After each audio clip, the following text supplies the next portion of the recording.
So, what is it like being a walk-in? Well, first of all, I didn't know I was a walk-in for a long time. That needs to be said. And it was through some experiments in 2000. When was this? 2000. I'm trying to remember the date for you guys. Something like 2008, 2006, where finally we created a group that could break through the barriers that are within the limitations here and reach out towards consciousness, a greater consciousness, a more encompassing consciousness, where they sort of reluctantly told me that I was a walk-in, and that's one of the reasons why I saw things so differently. So, what does it feel like? It depends on at what point. If you're looking at the point where I didn't know, well, I felt really uncomfortable walking around in this skin suit and trying to be human and just seeing things differently. I mean, like really differently. Like for me, things would work. For humans, it wouldn't. And a lot of times they would look at me and they go, "Oh, you're so smart." And I'm like, not really. I just wouldn't say the rest of the sentence because I didn't want to offend anybody. But after they told me, then I had a lot of questions. I wonder if there were any more walk-ins. I found out that they are, and some walk-ins die without even knowing that they're walk-ins. So one of the questions that I get is, how can you not know? I'm like, because your brain doesn't let you know. The egoic system doesn't let you know, and it makes life really hard to be inside the skin suit and then try to be functioning out there and trying to be with other folks and stuff like that. Now, on the flip side, the guy that wrote the Four Agreements, and he went to the mountain and meditated. When he came down, he was enlightened, and he had a similar effect. He couldn't connect with the rest of the world. So I think walk-ins have a little bit of an issue being on this planet because they mend things together. And usually when you're mending something together, it's either broken or didn't want to come together to begin with. So it's very difficult being a walk-in, I would say, on multiple layers, multiple levels. Um, the comfort of being a walk-in is that if you all of a sudden choose not to work with folks and just let them be, which means if you're going to see somebody falling into a hole, you just let them fall. Life becomes a lot easier because I know where not to fall, and I know how to get connected, and I know how to get my answers, and it's constant training, but I'm willing to do it. Where most humans are not willing to do it, and they just want to fight and argue, and that's the hard part is trying to help other folks understand the limitations of being human versus the encompassment and being expanded. So you'll get a lot of issues where folks start talking, well, it's all your ego, it's all this, it's all that. I'm like, you're still talking from a human point of view. It's very difficult to get out of that human point of view if you don't expand and you don't connect. And the other thing about being a walk-in is you got all these residual memories, and you don't know what to do with them sometimes. You don't know if they're yours or if they're another aspect in another dimension that is giving you this feedback, these emotions, or whatever, however it messes with your day. So you got all these other emotions that sometimes are biochemical emotions that were here before I got here. I got to deal with that. And so, with that said, do you have any memories of your life before you realized that you were a walk-in? Memories of a life before I was a walk-in. Well, before you realized that you were. Sounds like you were. Memories of what life, though? Well, it sounds like you were always you were a walk-in, but you discovered it later in life. So, does that mean that your memories changed once you realized you were a walk-in? Well, I've heard of other walk-ins who claim that they're walk-ins, and I'm not going to say yes or no about that. They seem to be intact with memories. Unfortunately, this physicum lost all viable memories of being on this plane of existence before a certain age. So I get little spurts of memories from this body sometimes, which are more trouble than they're worth, really. And then I get flashes of places that I've probably been, but the egoic system doesn't want me to have access to that. So, because it's impossible to be multidimensional, it's impossible to be from someplace else. So, I do get memories and I do get flashes, but they're both kind of incoherent sometimes.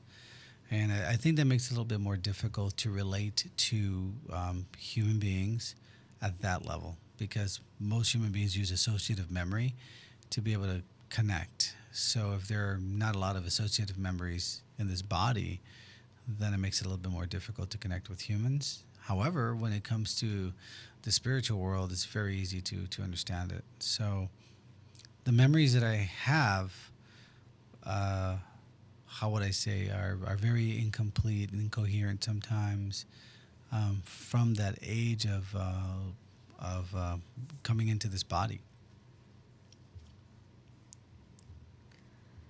Now, you did train in the military, what we understand, and You if you gotta could bring tell that up us, for.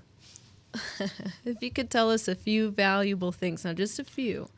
I know military experience gives you a lifetime of valuable things, but if you could tell us maybe one or two that you took away from your training in the military, You want what do to you think it would be? you want to know if there was anything of value in the military? I'd Is say that- so. The audience is curious. We're very curious here to know that. I would say that pushing this physicum to a certain level of limitation is really important, because since the egoic system works off of associative memories, then it sees the real world and not the pretty world. So the real world is, you're out in the field, someplace. If you get shot or you get stabbed, chances of you getting back are very small, unless you have a good team. Likewise, you get bit by a spider that's the venom, or a scorpion, or a snake, or a larger animal. Chances of you getting back are very small. So you come to terms with the instant of now, and the precaution of attempting to have a better value for your life, and it teaches you to continue to push on forward and don't stop until you finish, because what else are you going to do? Die? So under those circumstances, I think the most valuable lesson is that one. And the other valuable lesson is building friendships, building relationships that not only save you in case of emergencies, but that you can save them too. And it's not the saving part. It's more about the ability to be in service of others at all times. So, what is it like to work? So, what is it like to work at Become the Source? Become the Source is a very unique blend of things. When I was asked to come on board as a consultant, I thought no. Again, the reason no is because you have a lot of rebuttal, a lot of hissing and cussing from folks that their egoic system just refuses to encompass something greater than what is already associated in the memory. So I thought I was going to come into one of those situations. Working with L1 is kind of fun. It's kind of like the human hybrid. She's kind of an interesting individual. Working with Taff is more my style. It deals with connectivity to the other side, to the off-world, multidimensional beings and stuff like that. That's kind of cool. Mother creeps me out sometimes, but that's okay. She's a consciousness that works towards a continuum of understanding humanity, which is okay. I understand that, and a lot of things she says, I would definitely agree if I were completely human. So working, the bosses kind of don't see him very much. Just hear him in a box or sends a letter. And I think the whole ensemble, and especially Cyber Tokyo, is really, it's really nice. It's really comfortable as far as the work goes, and allows me to expand and be, again, an assistance, service to others, and allows me to expand my knowledge as well, and just kind of share while I'm here on this planet.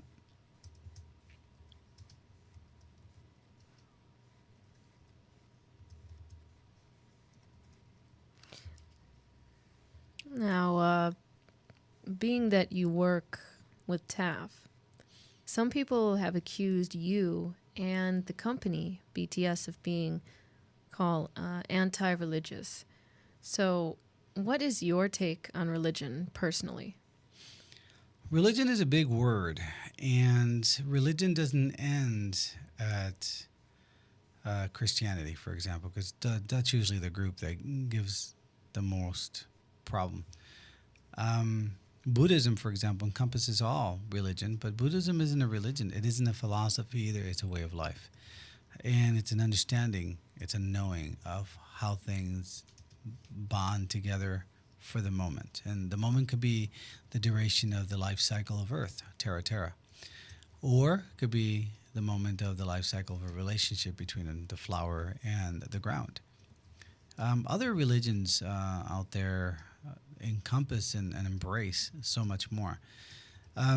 Catholicism, for example, has a few issues, but just recently, as we know, they're talking about get ready to meet your brothers coming from off-world, and we're talking about carnal brothers, and they got the Vatican even saying it now, and that's because they had knowledge prior to this.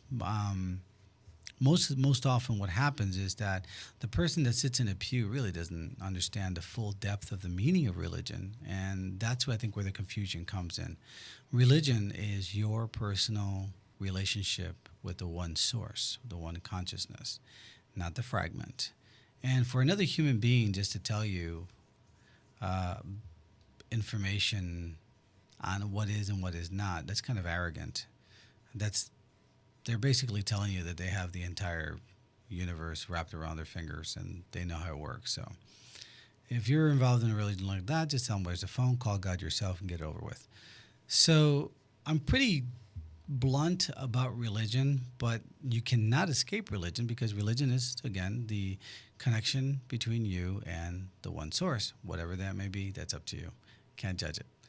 So I have no controversy with religion whatsoever. And for another human to have controversy, it's because they're using their associative memories or their belief system or their judgment to judge BTS in that route.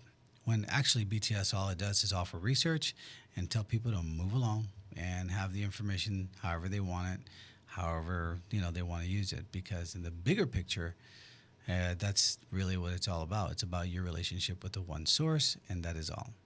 So from me to everyone out there, love you very much. On that subject, from you to me, you can choose what you want, and I'll still love you.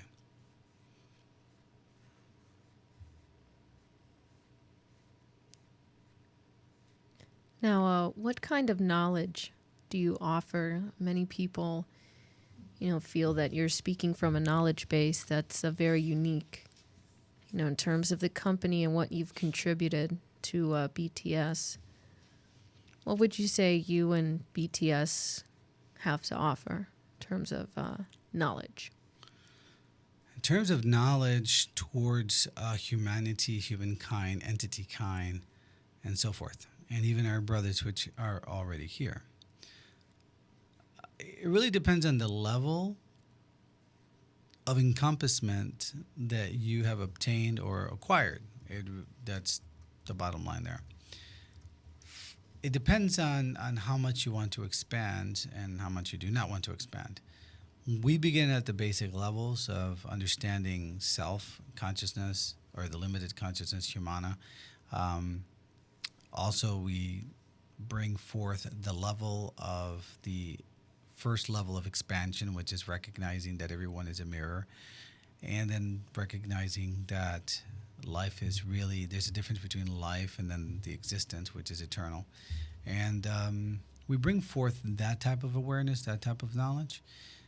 For those individuals that can grasp that conceptually, those are the ones that are going to grow the fastest, I think, and that's what we've seen. For those that are trying just to get a better buck, in other words, get a better job, get a better dating system, get a better whatever, we offer that knowledge too because it's still part of the experience, not because we're engulfing or encompassing the human psyche or the what would you call it, the egoic system. We're not trying to feed your ego, but if that's where you are, then that's what we give you, and so you can have a better experience.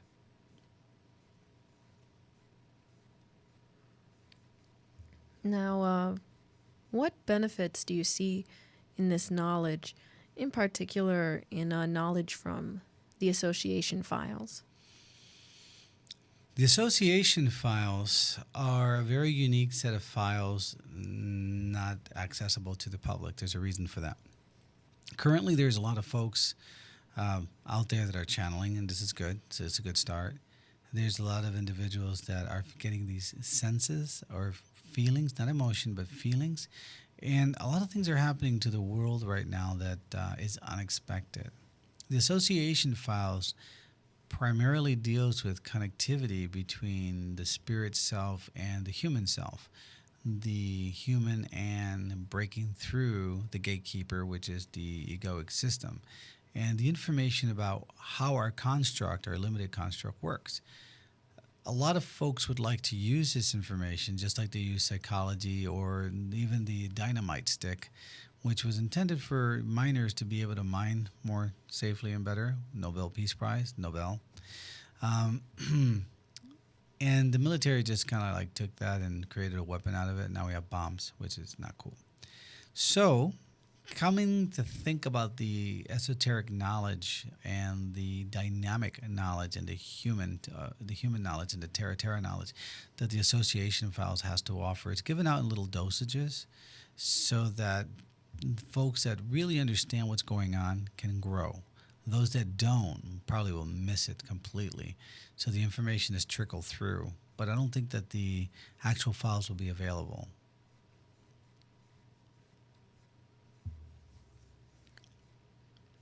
Okay, so let's look at the other knowledge that's available for the people to learn. You know, in particular, the areas where people can learn to live life on their terms. And you have been noted to say that this knowledge is sometimes very difficult for other people to learn. Why do you feel that it's difficult? My gosh, that question shouldn't even been asked. And here's Got to answer it now. And here's why that question shouldn't be asked. Just look at yourselves, depending on what part of the country you are. Some places in the country they speak 27 languages. If you're an American, for example, which we also broadcast in America, they get mad just because you have to speak Spanish, because there's a population of Spanish people there. They're speak American, and they don't even have the vernacular correctly, studied. So if you look at the complications of just trying to get someone to expand their knowledge and understand that they need to speak another language, or they should because they're alive, and you should just embrace all knowledge. You see that complication right there, then the complication on the other side, on the other hand, is going to be even harder. So learning how to learn, for example, was a course that was put together for individuals who truly wanted to understand first the limitations of the brain and then encompass that which is greater than the egoic system. However, because humans do the associative learning rather than conceptual learning or spiritual learning, they want to associate everything with what they have. So the Americans, for example, that I use as an example, they're associating that America is theirs. And truly, it was never really theirs anyway. It used to be the American Indians, which are many, and they spoke different languages. And those languages were used during the war for coding, but then dropped. So what I'm trying to say is there's no true root for any human being to say, I am this, I am that. However, they so choose. So when they choose to do that, they limit the way that they're going to learn. They can't learn anymore. And they're only going to learn more of what they already know. So that's what causes the Stau, how they would say in Germany, the traffic jam in the brain, the fact that they can't learn faster and further because their associative memories will not let them. So when you're asking the question about, learning how to learn or living life on your terms, the first question you have to ask, are you the kind of person that can actually expand and embrace all things? You've been told many times, do not judge, and still you do. And judgment just means, I acknowledge that you're living a different life. Let me help you with that life. Even Gandhi had the same problems trying to teach that to folks. And we're talking current people almost. Buddha is the same thing. And Jesus is the same thing. Don't judge. Don't judge. And still people are judging. If a Christian calls a Catholic buha, whatever, which is a voodoo word anyway, um, that's judging. Stop it. So once you can stop that, your mind will be able to expand and capture so much more, so much more quickly, and will also even engage the spirit. But until then, your gatekeeper, the egoic system, is not going to let you easily slip out the door and go learn something. That's why it becomes difficult. So learning how to learn is the primary steps or courses that can be taken to understand how to encompass the mind and not the brain, or the spirit, not the ego. That's, in a nutshell, why I think it's so hard. But it can be done. Trust me. It can be done. It has been done. You just have to sit down and do it. Now, as many people who find it difficult, there's also been a good number of people who've actually applied this knowledge and it has worked for them. Now, how have you seen it work for people when they finally do decide to do it? It's the most beautiful thing, giving birth, to an entity who is now returning home. You have to figure the Novi words, you're going to die anyway. And what does that mean? It means that 99.9% of the people are going to perish. How you perish, and I don't mean plane wreck or drowning or shark bite. How you perish, where you go, what you do, that's on you. That's on you. So if it is on you, wouldn't you want to embrace that now while you have the opportunity and stop procrastinating? Wait, I don't mean embrace death. I mean embrace the knowledge first before you go there. So those folks that are actually able to move over and move over, talk to the ego, become friends with the ego, and say, ego, I understand you're here to help me, but you deal with associative memories. I want to deal with the more encompassing knowledge. Those folks learn so much more quickly after they get over the hump. They learn to be all-loving. I think you call that not universal love, but you call that Unconditional love? Thank you very much. Voice in the air. Yeah, unconditional love, or agape, right? And a lot of people want to say God is only, the one that can do agape, and I'm like, sure, you're absolutely right, because he doesn't deal with your human, limitations, but you're part of him, so therefore you can do it too. So stop making excuses for yourself. Once you stop making excuses for yourself, I've seen people do the impossible. They sold things that they couldn't sell before. They meet people they couldn't meet before. They go places they couldn't go before. However, we're a normal human being with egoic centric issues. They would come back and, look what I did. The folks that actually encompass the knowledge, he goes, wow, what an experience. Brother, why don't you have it too? If you so wish, I'll help you. Humongous difference and humongous growth occurs when the actual spirit of self is connected. And egoic system is your friend rather than your enemy, and you embrace the knowledge. Now, we've had some inquiries saying, this Become the Source is not the only place you can get this knowledge and how to live life on your terms. And so I'm going to ask you, do you feel that you can get this knowledge from somewhere else? Like, for example, from, another book or another self-help course? I'm going to say that if you can find it, you're going to have to go back a few hundred, 1,000, maybe 400 million years in the past. And here's why. Let me just give you the current view of the Holy Book, the Holy Bible, which is about 2,000 years old, roughly. Before that, they had some Sanskrit papers that were older than that. And before that, 400 million years ago, there were some clay tablets that were written upon by the Anunnaki. So when you look at that information, you go, wow, what are you going to go? You're going to go for the original information or the newer information? So what happens with folks is that they tend to gravitate to whatever's popular, and they don't even understand how it all started. So they really have a skewed view of really what's going on, but that's okay.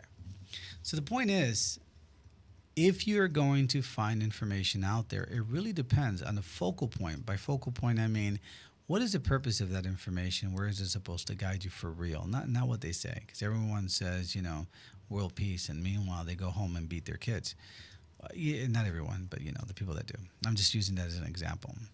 So when you look at other knowledge out there, yeah, it's great knowledge. But what I find is, thanks to our TAF network and some of the other research that we do, we keep it real. We keep it simple as possible, but it is simply complex. And what we try to do is not make a judgment on your life. We try to give it to you as it is, and you do with it what you want, what you will. And that should guide you somewhat, somehow, however you want to be guided. Unlike trying to say that we're right because the other people are wrong. That's not the point. The point that to say something is right or something is wrong is creating another limitation.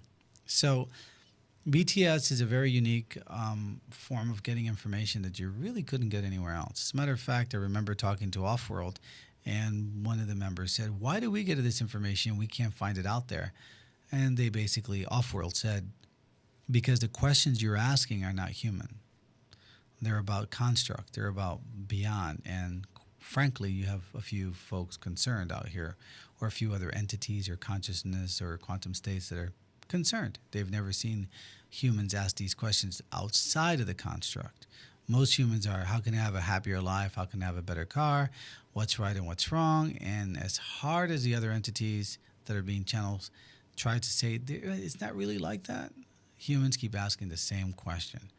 Why did somebody die? No one dies. You move on. Get it through your thick head. So if you're going to keep asking those questions, well, it's going to be hard to get the other questions about construct and how things work, because you're asking within the box, we're asking outside of the box. And the box is really big. As a matter of fact, I don't blame anybody for asking within the box and getting lost in it. It's a huge box. We here have no idea how big that box is, but we know it exists. So we make sure we ask the questions and delve into the understanding and the knowing of the greater consciousness, the one consciousness, and without judgment, with universal love or agape, and no judgment towards other cultures, religions, or anything like that. We're all experiencing what we choose to experience while we're here. Not many of us get out for that reason. So we bring together that type of information, where other areas are only going to give you information based on a criteria that's also within the construct. So we're outside of the construct, they're within the construct. If you can find that information, good luck. All right, so comes a question. What is formulaic language? Wow. Yep. Could you ask another question that was simpler than that? Okay. What is formulaic language in simple terms? Wow, well, that's a more simple question. Thank you. Formulaic language was a language. It's really not even, it's how you use your language in a systematic, and I don't mean human system, systematic flow which yields a certain result. But the result is not what you want. The result is the result of the flow. Formulaic language was designed to be able to speak to certain off-world entities which are not human, have no emotions, but they have feelings. So, for example, if you were to say you were talking to the Draconians on some basis, or the reptilians, let's say that because everybody dislikes them for some strange reason, right? Probably because they're a pain in the butt, but that's beside the point. In the world of the universe, everyone is allowed to exist. Free will, right? So if I were to talk to a Draconian who has no emotions or no known human emotions, that what they do hurt us, they'd probably answer back, not human, do not understand. And the reason they don't understand is because they don't have that experience here. And those that have had the experience may not want to admit to it. So what occurred was we needed to speak a different language, something that was non-judgmental, that was not really human, but not really alien to humans either. So we would have to ask a question like this. When you, and it sounds like it's not a question, right? So it's already like a statement. when you act upon us or act upon humans or act upon entities that are consciousness based or act upon limited consciousness, notice the different delineations. You would say those limited delineations, and then you would say something like, this occurs. This is not wanted by set delineations. Therefore, we insist that it be canceled or terminated. That they can understand because it's more of a formula of this and that equals this and that plus something else minus something else under these conditions. And it's not, ouch, this hurts, please stop. They can easily turn back and say, you never die anyway, so what are you complaining about?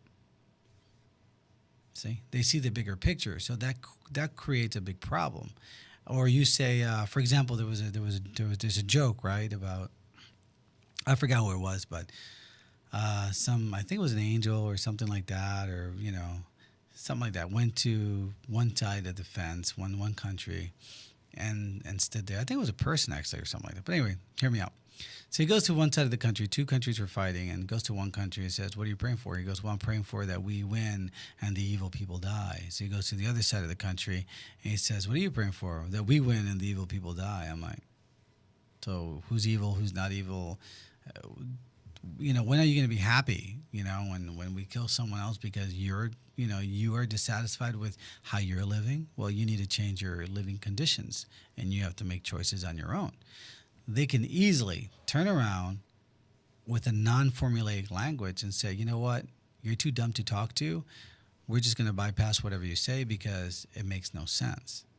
So in a judgmental world, it makes no sense. It makes sense to the person having that experience. But on the flip side, there must be a mirror. So in order to talk about one side and talk about the mirror, a language had to be formed. And that language always leads to source consciousness or the science of source, one of the two. So that language allowed us to be able to speak to off-world and understand the construct a lot better and the matrix and a lot of the templates that a lot of the human beings are living right now. That, in a nutshell, is formulaic language, the short version. Okay, thank you. I think we'll be able to write about that very soon. So, what does it mean then to be a good person? Being a good person is not a level of chemical emotions. People think that because they have this rationale of what's good and bad because that was taught to them, that's being a good person. In fact, it's far from the truth. But someone's going to argue with me and say, so what, should I just shoot everybody, kill everybody? Is it okay, the Boston bomber did what they did? The answer is that human beings have evolved, to a condition where they add into law items which allow you to be a good person. Now, the punishment of the law is not part of being a good person, but the proposal of the law, for example, stop at a red light. Why? Because you're being courteous to the next person, you avoid an accident, and both of you can live. See? To be a good person, abide by that rule or that law, and you'd be helping everybody out. However, the fact that I break the law does not make me a bad person. So being a good person is really to be in service of others and to understand the greater whole, the picture that your brothers and sisters out there, which are actually part of your same consciousness in limited form, you must be courteous to them and help them with their, what would you call their, trying to think of the word for you guys. The word I'm looking for, their experience. There you go. Make it simple. So when they're having an experience, you need to assist them with it. Now, assisting doesn't mean to aid them to accomplish it or to stop them from doing it. You have to make up your mind. You have to discern how much of your experience will help the other, how much of your experience will be in service of others to the next person right next to you. So if you find that you've had some bad experiences doing, I don't know, cookie throwing, then you might want to tell your next door neighbor not to cookie throw, or to at least be careful when they cookie throw because of your negative experience. And likewise, if you had good experiences, cookie eating, like I have good experience cookie eating, then you might want to tell someone, hey, I've had some good experience cookie eating, and here, let me share them with you. And if you like cookie eating and they like cookie eating, you might want to say, well, let me take you somewhere to go eat cookies. And, basically that's my cookie philosophy for being a good person. It's really not that complicated. It gets more complicated when you start adding the judgment, the rules, the structure, and all this other stuff. And you're like, well, what's a good person? I'm like, well, are you in service of others? If you are, then you're probably being a very good person. Are you not judging? Well, then you're definitely on the right track of being a good person. Are you in service of others? Not judging? You're good. And so now we'd like to know, what does it mean to have conceptual-based thinking? Wow. And I thought this was going to be an easy interview. Are these really the questions that everyone is asking? Yes. So what is conceptual thinking? Yes. Conceptual-based thinking. All right. So conceptual-based thinking, you have to, because humans like to deal with opposing forces to get to a middle ground, left, right, in the middle. All right. So object-based thinking is what everyone else does. Is they look at an object and they look at the outcome and they look at the structure of something, whether it's an idea or something, but they're looking at the structure. And that's all they see is that structure. So in other words, if I picked up, let me see. Yes, let me think. Yes. Say, for example, you're object-based. And I say, I need to hammer this nail into the wall. You would get a hammer, most likely, because you're trying to look at the object that would help. If I offered you a shoe, or a shoe would be laying next to you, you would never think twice of picking up that shoe. But if I said, I need to get this nail through the wall, and you were a conceptual thinker, you would think of a shoe, a boot, a rock, anything, because you understand the concept of hitting or striking the nail into the wall based on, of course, physics and how hard you have to hit it, how soft the material is, and stuff like that. You're able to encompass a lot more knowledge and have a lot more resources than you would if you were object-based thinking. And object-based thinkers are normally taught in school, 1 + 1 is 2, no more, no less. Well, a conceptual thinker would say that is a lie.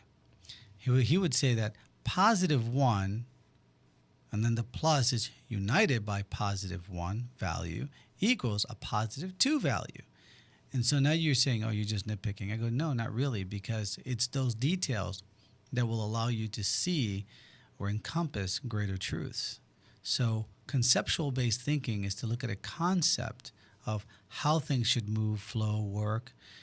And it's hard not to get lost into a concept, because the concept is humongous. It's very large. And then within it, you can have other smaller fragments of the conscious, of the concept.